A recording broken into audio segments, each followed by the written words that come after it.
You've been waiting all week for that Saturday show. Tune in, see what happened, let your troubles go. Work real hard, now it's time to take it slow. Kick back and relax with that Saturday show.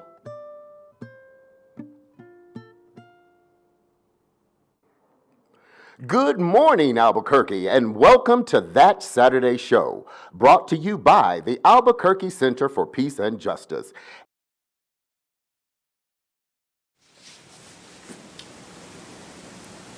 My eyes hurt. Hurt like the arthritic curl of this city's sidewalk spine. Hurt endlessly, like the way the moon flashes off this asphalt oasis. Albuquerque, your lights and concrete have come to me with wrists stretched red, relentlessly pounding war drums to crumble the makeshift stories laid at your foundation. You have become the city that has eaten the valley with steel jaws. You have mocked the mesa's ancient tears, which flowed into and flowered the sand for generations before you siphoned them for your hungry stomach. You have become a scrapyard of painted glass, and your neon smiles are lost on me. They no longer light my steps because their illumination never brought its promised enlightenment, and you have rolled over to suit the stiletto women and the businessmen, to drink coffee with them and spit on the pleading hands of your children. You, Albuquerque, left yesterday with the noise of this valley tucked in your cheeks, with the scrawled vow to never return balled up in your fist. You ran, and the valley is buried under the half-truths that usurp our memories, dull the knives of our stories, and call life the liar. But the valley is strong, and her words cannot be held for ransom. She is still here, gently wooing the calloused men and the tortilla women, and with you gone, she will again flower and fade, as she is always. Albuquerque, I know you have heard that it is impossible to truly steal anything, but also impossible to truly keep anything. When you come home to die, like we all do, this is what we will carve on your gravestone.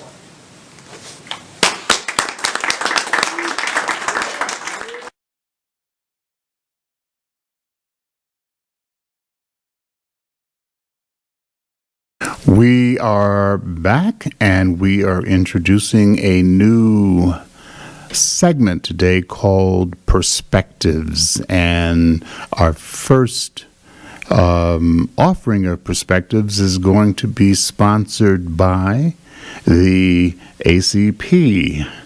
And the ACP is led by our own Tom Dent, who is a Pajola member here at the Albuquerque Peace and Justice Center. And we're glad to have Tom with us today because there's so much to talk about. But before we get into the content of Perspectives, let's ask Tom to talk more about ACP and the good work that happens on that podcast. Welcome, Tom. Hi, thanks, Jim. I do a lot of things around the Peace Center. I'm on the board, and Activist Community Podcast is a local interview show that myself and my engineer, Lloyd Thrapp, have been training on and doing for about 2 years. We're available on YouTube and the Podbean system and most social media. We've been a Pajola member or a member of the Peace Center for close to 2 years. We do our podcast at the Peace Center at 1 o'clock on the second and fourth Thursday of the month. And we work in association with the Peace Center, a lot of the activists and community members that come through here. And we're going to show you right now an example of our podcast with some very interesting memes and photos. And what you're going to see right now is a podcast that I did with community activist Celinda Guerrero when we announced our series of police reform workshops at the Albuquerque Center for Peace and Justice back in January. Activist Community Podcast. I want to let everybody know about the Activist Police Reform Forum that we're sponsoring at the Albuquerque Center for Peace and Justice on Saturday, January the 25th from 1 until 5 o'clock. Get everybody we can together that's been interested in working on police reform in the past. Well, you can go to our Facebook page. It's called the Activist Police Reform Forum, and join up there and see exactly what the details are. As the Department of Justice's consent decree begins to disappear, it's been here since 2014, and confusion and frustration reigns in the Citizen Police Oversight Agency with a couple of key new resignations. The community police councils stand in jeopardy. Killer cops are not brought to justice. Criminal cops are being promoted. Things are beginning to look like they were back in 2014 all over again. Linda Guerrero, as you know, a well-known community activist, is working with me to put this forum together. She suggested that this be more of a strategy session than an outright forum. We're not really going to have a panel of speakers or anything like that. We're going to bring everybody together for your suggestions on how we can move forward in an attempt to bring everybody together who was once involved with serious police reform back together again, and strategize how to move forward in the future and protect our neighborhoods, and hold the multi-levels of law enforcement accountable: Albuquerque Police Department, Bernalillo County Sheriff's Office, New Mexico State Police, the DA's office, the DOJ, DEA, ATF, all of it. And we'll be filming and recording this and distribute it to everybody everywhere. So we'll be sending emails to key people. And like I said, Linda looks at this more as a strategy session. Do you want to fill us in a little bit more on how you feel? Yeah, I think that some of the ideas that I had for using this space and time in the community is for us to be able to strategize together, build values alignment. Everybody is not impacted by police violence in the same way. And I think that it's important for us to build alignment around what that means for those of us who do experience police violence very seriously on a very regular basis. And I think it's also important that we strategize around what does it mean now that Barr has made a call to action against our city of Albuquerque to bring federal enforcement in, boots on the ground is the way he called it, now for January. So we have all these layers of police violence that are happening with APD, with BCSO, state police, and the feds.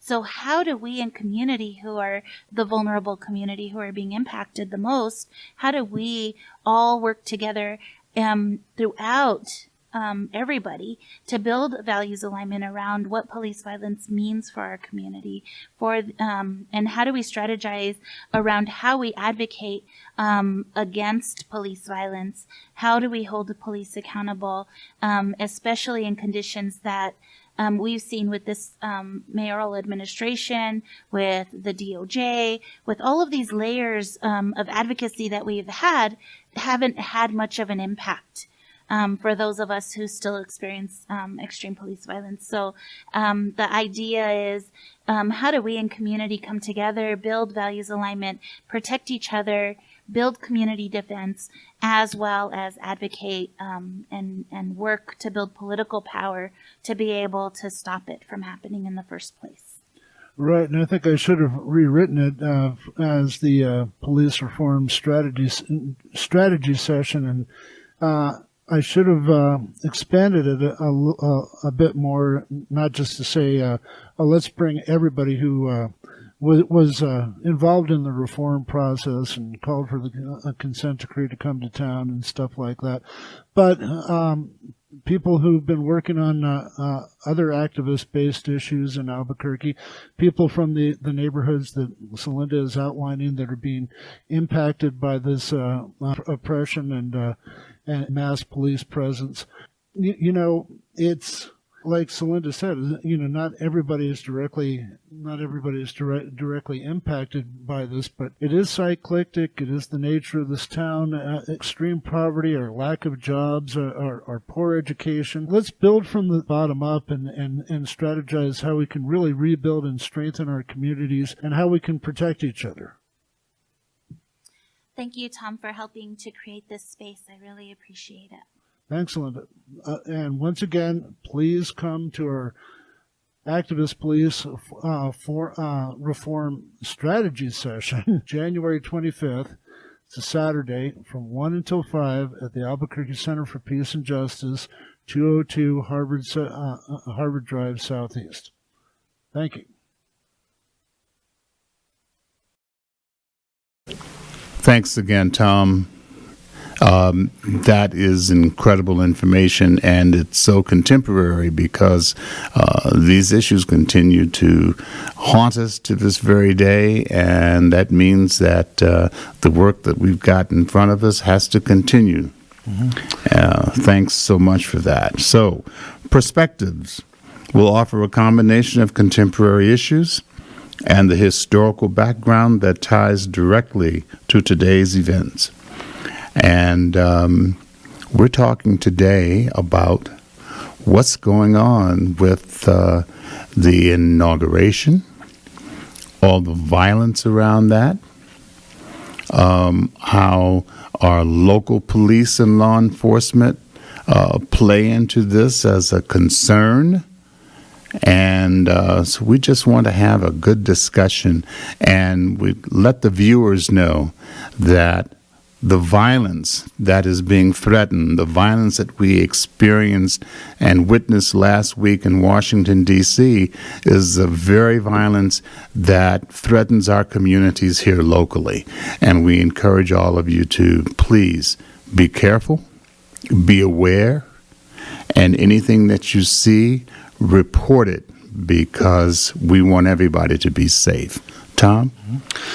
Well, it's not just in Washington. This has been happening in different pockets around the country, and it's interesting that after we did our last police reform workshop in March, in June was the protest at the Don Juan Ornate statue by the Albuquerque Museum, where some of these people, some of these local sleeper cells came together. The New Mexico Civil Guard, members of the Proud Boys, who knows, whoever else was trying to influence that at that point peaceful protest, and it ended up with a local community activist being shot a number of times in the back by Stephen Baca, who has possible connections to the New Mexico Civil Guard and the Proud Boys. And it just begins to raise again the whole issue in terms of, of how law enforcement, and we've heard these stories in recent months, how law enforcement is seeing this embedding of white supremacists and Proud Boys and people like that in their ranks, or at least demonstrated in the kinds of relationships that the police have with these militias. And it raises a question in terms of just how safe are we and how can we really depend on our local law enforcement to really keep us safe. And this is one of those incidents, because what happened to Scott Walker should not have happened. Scott Williams. Scott Walker, isn't it? No, it's Scott Williams. It is Scott Williams. Okay, got that wrong. What happened to Scott Williams should not have happened. And the police were there, but how they responded to what they saw unfolding still leaves a lot of questions unanswered. And we have to keep pressing. We've got to just keep pushing to see what we can do. But it keeps us on high alert when it comes to just what we can expect and not expect from law enforcement here. Right, a lot of temporary Chief Medina's initial recount of those events were questionable. The DA, Raul Torres's initial report, many people feel was very tainted by direct police reports and had to be looked at again and reissued. And in August, Judge Cristina Jaramillo ordered a retrial of Stephen Baca, and we still don't know the status of that. I guess with COVID and quarantine and stuff like that, it keeps getting pushed out, but we cannot lose sight of this story. No, we really can't. And it just takes me back again to, what happened last week in D.C. And it just, it just rings true louder than ever when you begin to watch all these events unfold and you revisit how they happened, how they took place, and the roles that law enforcement played or did not play. The Capitol should not have been breached like it was.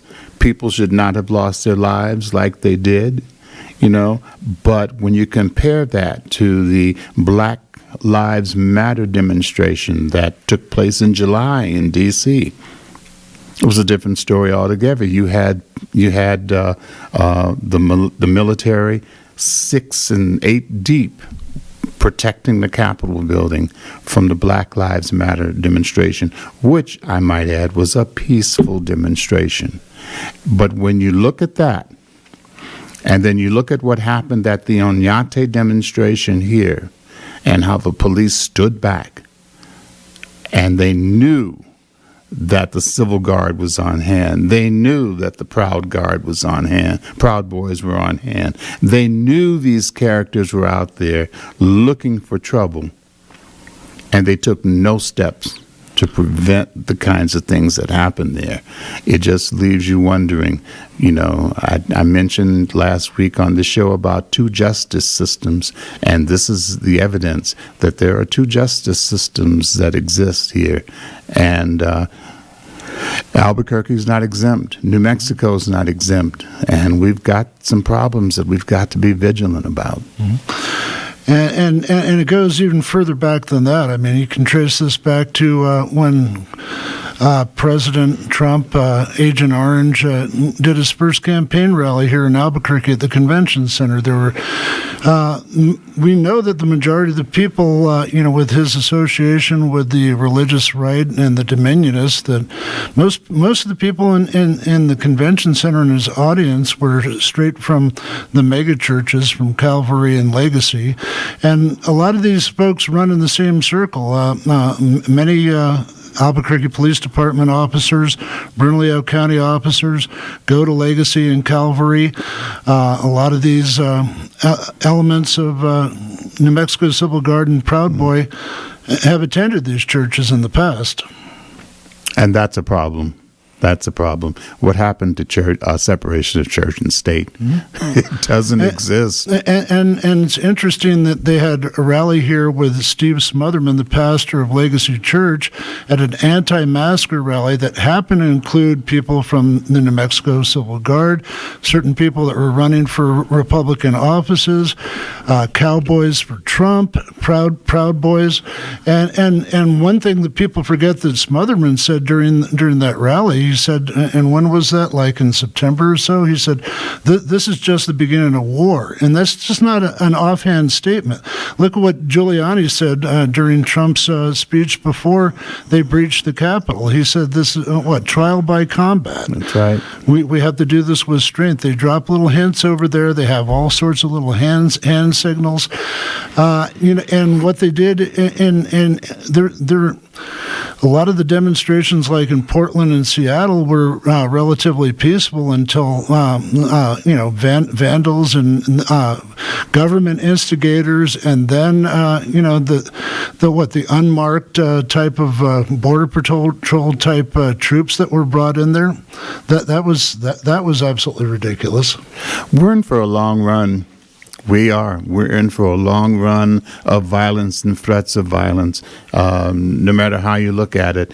Even once this character has left Washington, D.C., he's out of office, he's down in Mar-a-Lago or whatever hole he's going to dig himself into. We are in for a long run because, and they are getting very different messages that all amount to just what he said during that debate he had with Biden, stand back and stand by. That's what he's talking about. That there's a lot more that's going to happen, and we've got to be vigilant. Not only do we have to be vigilant, but we've got to begin to hold people accountable. Exactly. Now I'm hearing stories about members of Congress having their panic buttons ripped out of the walls in their offices. Really? So that's the latest story I got just last night. Wow. Was that the panic button in one congresswoman's office was ripped out of the walls before the demonstration started. So that was an inside job.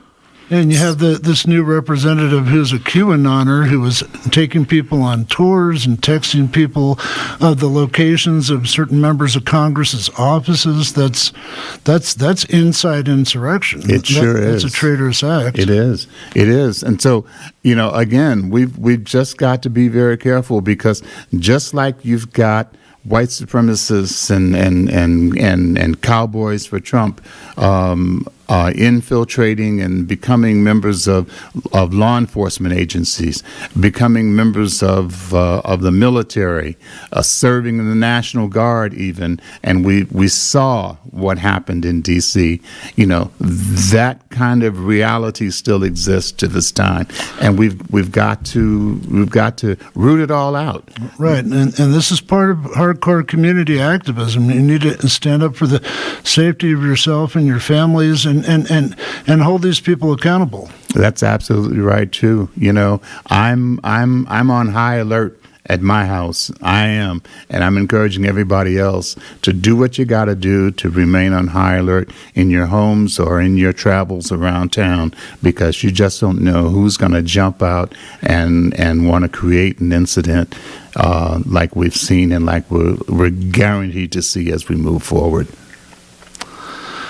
Well, by the time you watch this, January 17th is going to pass, and that's apparently the time when they want people to beset the state capitals and other government buildings.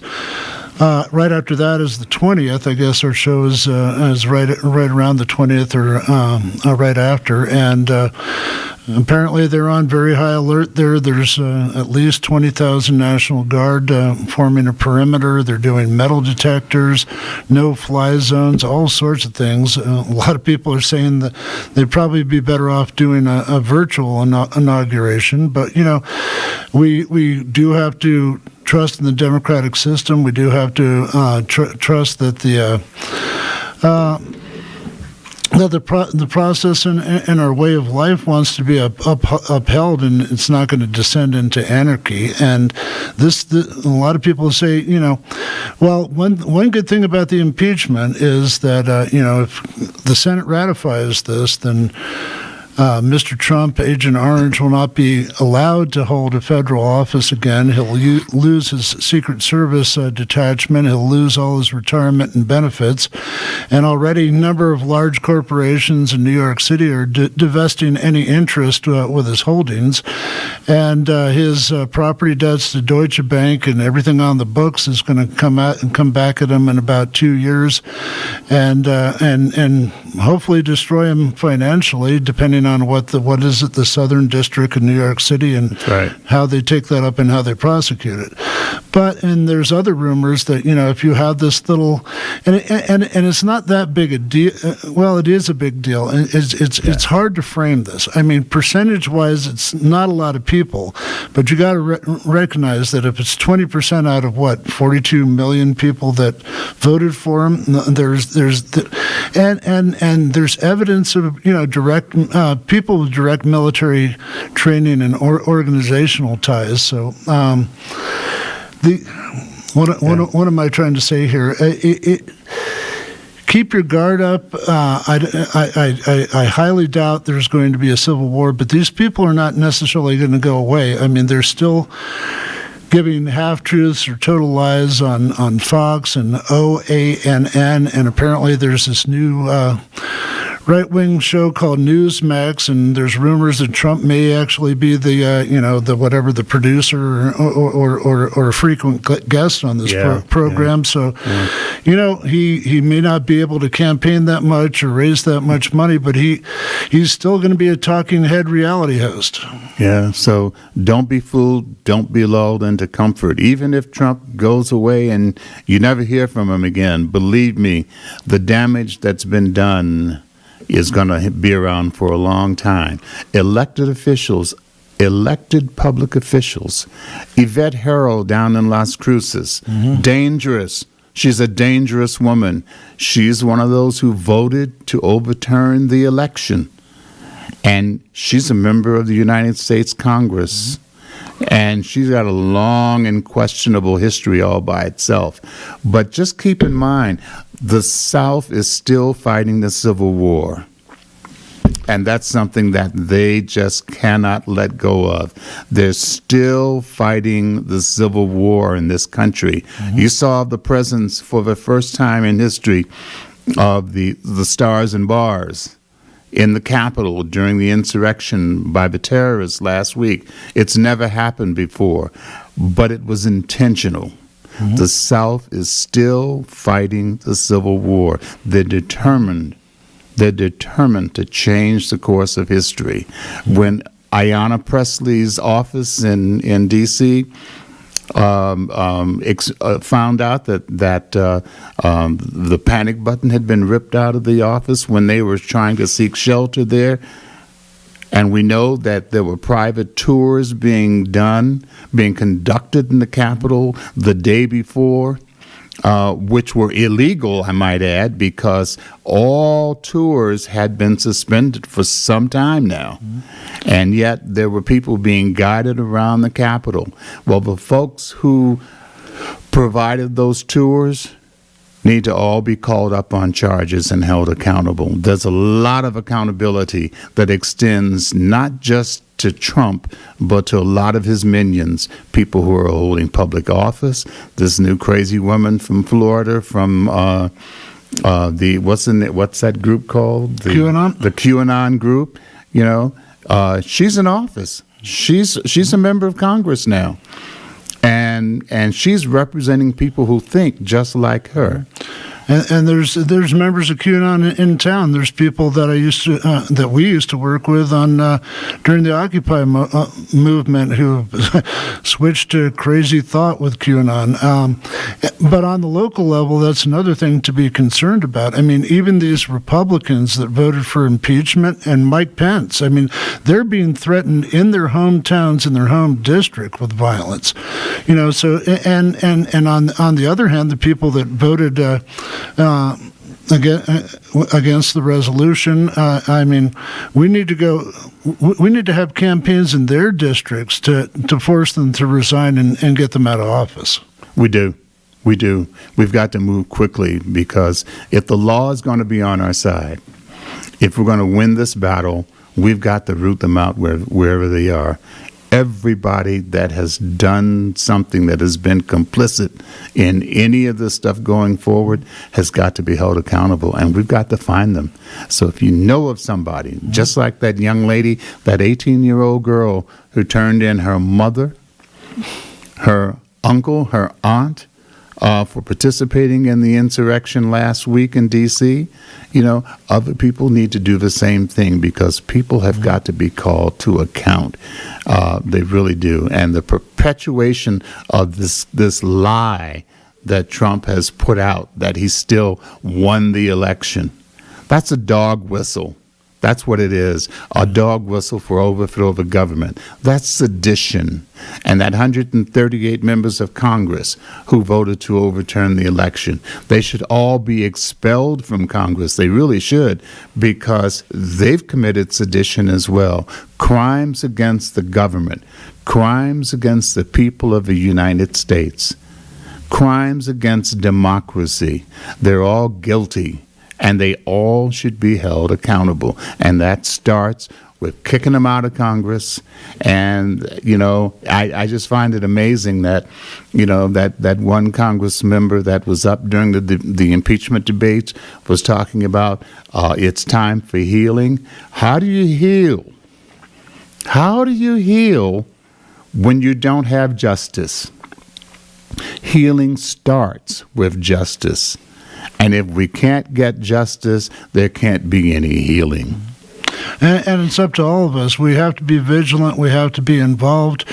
But also look on the bright side. If and when the inauguration goes through, there's a lot of plans in place for rebuilding the infrastructure, from getting COVID vaccinations out to as many people as possible, as fast as possible.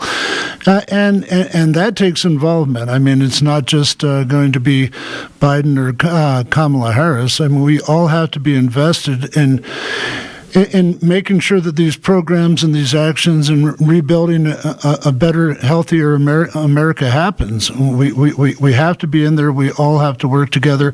And it's not just Congress. Fortunately, in the Senate, we have a little bit of leeway. We have another sort of treasonous bastard a little bit out of the way right now, Mitch McConnell from Kentucky. And we have a chance to pass things through and do some great things for America, but it involves all of us, not just Congress, not just the vice president, not just the president. This is a human movement, not a political movement. You're so right. And it's going to take all of us to make things right. There are tremendous plans, like you said, Tom, tremendous plans on the drawing board going forward. And we can in riveting conversation that we've had. And Tom Dent, thank you again. Let's go on. And at this point, we're going to move on to Good News featuring our own Hassani Olujimi. Hassani, take it away. Cool. Thank you, and welcome to Good News. I'm your correspondent, Hassani Olujimi, and I'm Gugu for Good News. The goal of this segment is to inspire and uplift you, the viewer, with nothing but good news. So let's jump right in. A U.S. Capitol police officer is being hailed as a hero for cleverly steering a mob away from the Senate chambers during the January 6 riots. Footage shows Officer Eugene Goodman all alone, just a few steps ahead of the rioters. They were waving their Confederate flags and chasing him up a flight of stairs in the Capitol building. Goodman can be seen covertly looking at the entrance of the Senate just a few feet away. Then he lures the intimidating rioters in the opposite direction, risking his life. At one crucial moment, he notices the leader of the rioters glancing in the direction of the chambers. Goodman distracts him by shoving him by the shoulders and then backing away in the opposite direction, and soon the rioters followed. Just minutes later, authorities were able to seal off the Senate chamber, protecting all of those inside. Goodman, a veteran of the U.S. Army, served in Iraq. He is being praised for his bravery and decisive actions during the harrowing situation. Since Wednesday, January 6th, members of the Congress have been calling for Goodman to be recognized with the Congressional Medal of Honor for his work. Supporters of Goodman have tweeted statements like these. His bravery kept the murderous rioters away from the Senate chambers, and he saved the lives of those inside. God bless him for his courage. Another one reads this way. His quick thinking and decisive action that day likely saved lives, and we owe him a debt of gratitude. Now, isn't that good news? Now, this one, our next story, just has a little bit of juice to it. Here we go. Staff at the Miami Squeeze Juice Bar got the shock of their lives when a customer left a tip in the amount of $2,021 for the new year. The gracious customer only ordered $71.84 worth of goods. The gratuity that they left equated to a 2,814% tip. When the staff received the customer's tip, they really thought the tip meant $20.21. Miami Squeeze Juice Bar owner Kelly Amar told CNN News her employees went up to the customer to confirm the amount of the tip. The customer stated, "I'm so grateful for you guys, and I want to start the new year off right, and I want to give this to you." All the cafe staff members will split the tip equally amongst themselves. Now, isn't that good news? Now, this next story, you might need a napkin, tissue, your sleeve, something, because it's going to get you right here. Are you ready? Here we go. A cancer diagnosis is a patient's worst nightmare. Not being able to afford life-saving treatment runs a close second. So, when one oncologist recently forgave all his patients' outstanding debt, you might say he took the bedside manner to a whole nother level. In February 2020, Dr. Atik's clinic closed due to a staffing shortage. At the time, there was close to $650,000 worth of debt on the books. Dr. Atik attributed the large sum to the fact that no patient was ever denied treatment, regardless whether or not they could pay. He said, "I always considered it a high honor and a privilege to be someone's physician." After the clinic closed last year, Dr. Atik attempted to settle the debts. He soon realized that many of the folk that he had treated had no means to pay, especially with so much added financial hardship brought on by COVID-19. So, with the blessing of his wife, gotta have the blessing of the wife, men, he simply stopped asking. He says this, "My wife and I as a family thought about it. We looked at forgiving all the debt. We saw that we could do it, and we just did." Dr. Atik found one final way to practice some kindness and compassion on their behalf. He closes his statement with this, "I just hope it gave them a little sigh of relief and made it easier for them so they could face other challenges that they may be facing in their lives." Now, isn't that good news? I know it got you. I see you. Now, this next story just takes us a little bit higher and a little bit higher. Here we go. In the Jewish tradition, a mitzvah is a good deed that's performed with a good heart, simply because it's the right thing to do. And that's just how Evelyn Toppler described the kind act a homeless stranger did for her, going out of his way to return her lost wallet. Miss Toppler likely dropped the wallet when she and her granddaughter, Michaela, remember that name, were leaving a local coffee shop that they had just patronized. Mrs. Toppler didn't realize that it was missing until she got home. With her credit, debit, and medical cards gone, she was understandably upset. The next day, however, Miss Toppler got a call that put all of her worries to rest. Sean Curry had found her wallet in the dumpster behind the coffee shop. Even though Sean had been homeless for 5 years, rather than take advantage, Sean reached out to make arrangements to return Miss Toppler's property. Miss Toppler declared it a mitzvah. Sean didn't believe that he had done anything out of the ordinary. In an interview with NBC, he said he did it because he had a heart, and that was just the way he was raised. While in true mitzvah form, without expectation of recognition or reward, sometimes the powers that be, with the help of a determined young Michaela, she took matters into her own hands. Michaela raised several $100s in contributions for her 12th birthday to be donated to a charity in her name. But she had a better idea, you guessed it. After learning more about the man who selfishly returned her grandmother's wallet, the choice seemed obvious. Rather than merely giving lip service, Michaela said, one good turn deserves another, and she chose to make that good turn happen herself, because she knew it was the right thing to do. She gave the generous donations to Sean. I just wish my name was Sean. But isn't that good news? Now, before we end this segment, I have a question for you, the viewers. As a theater actor myself, why do we tell actors to break a leg? Because every play has a cast. We here at Good News News strongly believe the best way to turn a frown upside down is to get goo-goo for good news. I'm your correspondent, Hassani Olujimi, and I look forward to seeing you here again, right here on Good News News. Bye.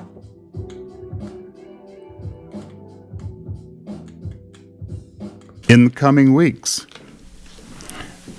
we're going to be introducing you to and proudly unveiling an incredible new mural on the east side of our building here at the Albuquerque Center for Peace and Justice, a mural dedicated to Breonna Taylor, and it's being painted by an incredible young lady named Nani Chacon, Naniba Chacon to be exact. And she is working every day to complete this mural, which we think is just worthy of Breonna's memory, for one thing, but it's also worthy of the work that continues and the work that's got to be done around this country in the name of peace and justice. So stay tuned as we introduce, unveil, and proudly display to you the work of Naniba Chacon, dedicated to Breonna Taylor. So we started our show today with an incredible piece of poetry by the talented Benjamin Borman, and we're going to end our show today with another wonderful poetry presentation by Jesse Lopez. It's entitled Empathy and Understanding, and he presented that at the vigil to George Floyd last year. And right at the end of that, we're going to do what we like to do and end with a wonderful musical presentation by Bonnie Bloom. Be sure to visit us at www.abqpeaceandjustice.org, or you'll find us on YouTube. And until next week, we wish you peace and justice. The name of the poem is called Empathy and Understanding. When a human being begs for mercy because he can't breathe and pleads for his mother, where is the empathy and understanding? When a human being locks his knee on the neck of another human being, where is the empathy and understanding? When a human being mocks and jokes about another human being wearing a mask, where is the empathy and understanding? When a human being kneels to bring light to the injustices of life, where is the empathy and understanding? When coronavirus is killing thousands by the minute, here and in Brazil, where is the empathy and understanding? When millions stay home to protect the spread and millions scream about civil liberties, where is the empathy and understanding? When the righteous truth in a man's heart reveals the lies of life in our world societies, where is the empathy and understanding? When millions are losing their jobs and dignity while the greed continues to grow from the 100% in humanity, where is the empathy and understanding? When the innocence of life is hungry and being taught as infants to hate instead, where is the empathy and understanding? Not until each one of us turns away from the sin in our hearts and looks to the light that's living within each one of us will we be able to recognize and see reflecting in our souls God's empathy and understanding. Thank you.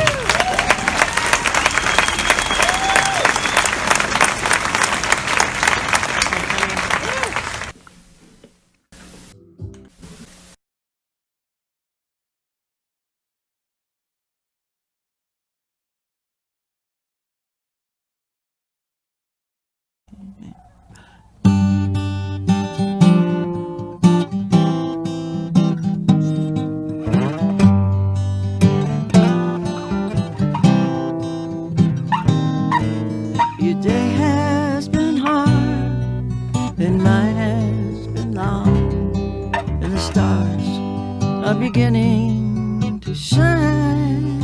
And this whole world sometimes just seems so sad. But most of us just keep on trying. We ran out of money early this week, and the job's got me dead on my feet. And the truck's breaking down. I've been walking to town, and it seems I never do sleep. Our friends, they work hard for what they believe, and they try to see clear through confusion. The day will come, we will all live as one, and be thankful for the gifts we are using. Now there's peace in your eyes and love in your soul. So come here and turn out the lights. I'm gonna rest in your sweet love tonight.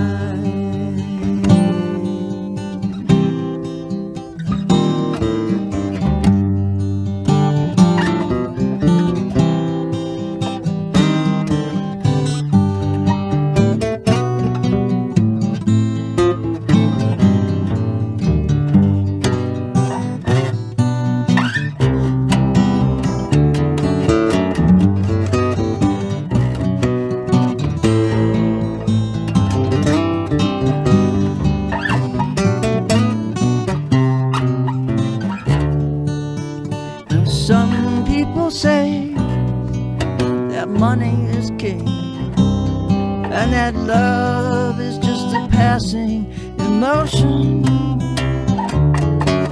But I don't really care for much of anything except my freedom and your sweet devotion. Now there's peace in your eyes and love in your soul. So come here and turn out the light.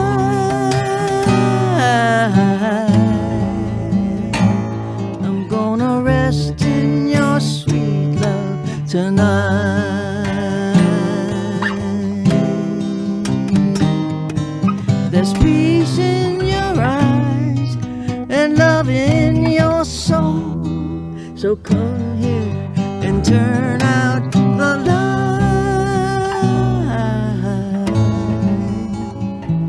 I'm gonna rest in your sweet love, rest in your sweet love, be loving your sweet love tonight.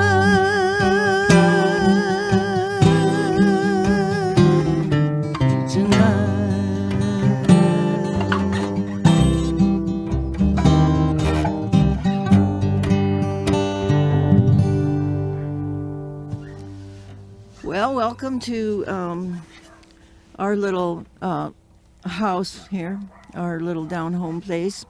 I'm Bonnie Bloom, and this is my brother Terry Bloom on bass.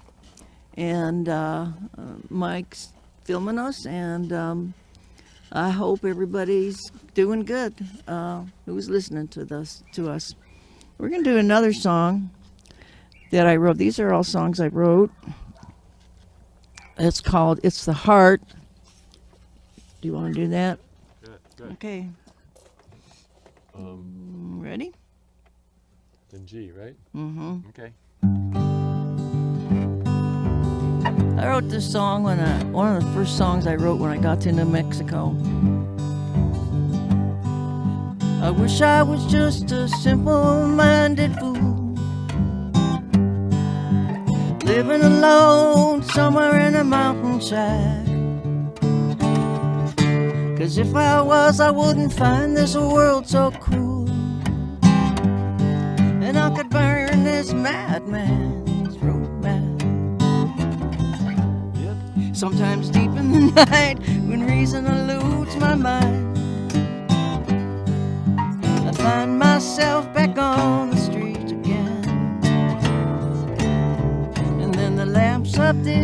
keeps shoving on my spine. The locks and bolts of time and space and pain. It's the heart, oh, oh, oh. Yes, it's the heart, oh, oh, oh. Yes, it's the heart, oh, oh, oh, oh, oh, among us all, that keeps this pale phantom of love alive to my burning eyes. Last night I saw your hands in blazing lights, with triggers of compassion on the line. And then I saw you move your fingers to the right, and I could see your face was crazy just like mine. Is there anybody here who knows my name? That doesn't fit exactly in my shoes. 'Cause if there is, then we can be the same, just beggars on the road singing the blues. Yes, it's the heart, oh, oh, oh. Yes, it's the heart, oh, oh, oh. Yes, it's the heart, oh, oh, oh, among us all, that keeps this pale phantom of love alive to my burning eyes.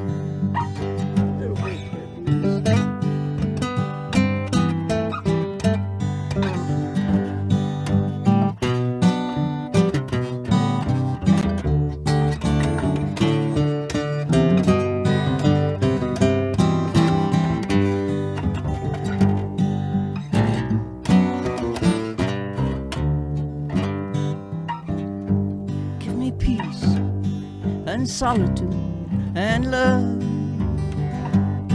and stars shining without time, and pleasant clouds floating up above, and whiskey horses drinking water up like wine. Yes, it's the heart, oh, oh, oh. Yes, it's the heart, oh, oh, oh. Yes, it's the heart, oh, oh, oh, among us all, that keeps this pale phantom of love alive to my burning eyes. That keeps this pale phantom of love alive to my burning eyes. That keeps this pale phantom of love alive to my burning eyes. I had to dedicate that song to our bass player from the Boomerangs, Carl Stolniker, who's undergone some pretty heavy-duty surgery, and the song has got him imbued in it quite a bit. I'm going to send this love out to him. Okay, let's do this fire. Yeah. Okay, this is another song that I wrote. It's called This Fire, and it's inspired by my brother and watching his life, and it's one of my favorite songs. Oh, excuse me. Mine too. And one of Terry's favorite songs. And Gudrun. I don't know if it's Gudrun's. Anyway, we used to be the Boomerangs for a long time. We still are.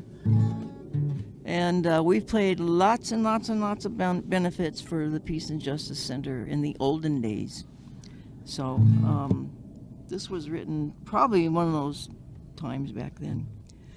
Okay.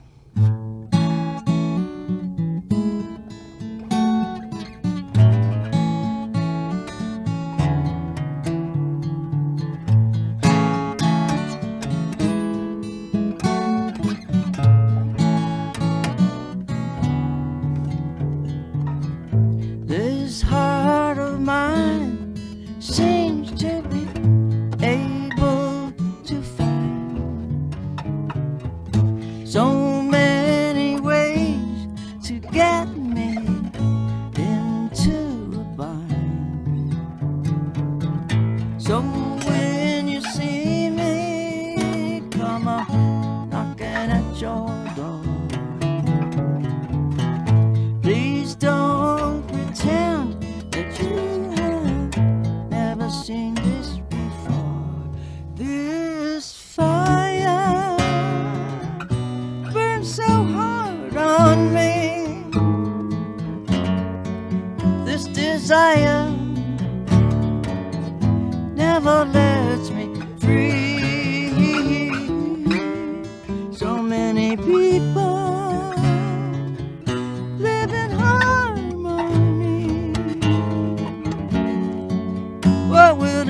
settle down and take a while. You have seen me stumble, you have seen me fall, but somehow in the midst of it, I have loved you all. This fire burns so hard on me, this desire never lets me free.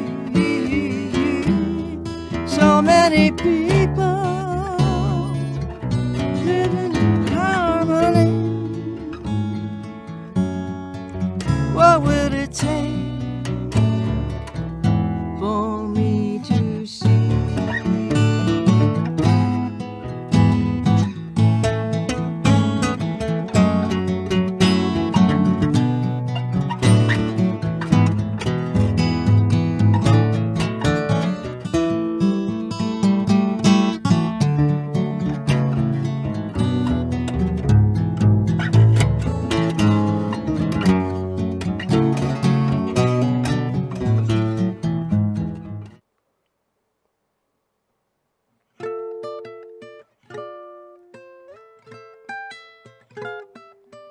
Until the next time, it's time to say goodbye. When you out here in the streets, keep it real 505. We love everybody, we just want to let you know.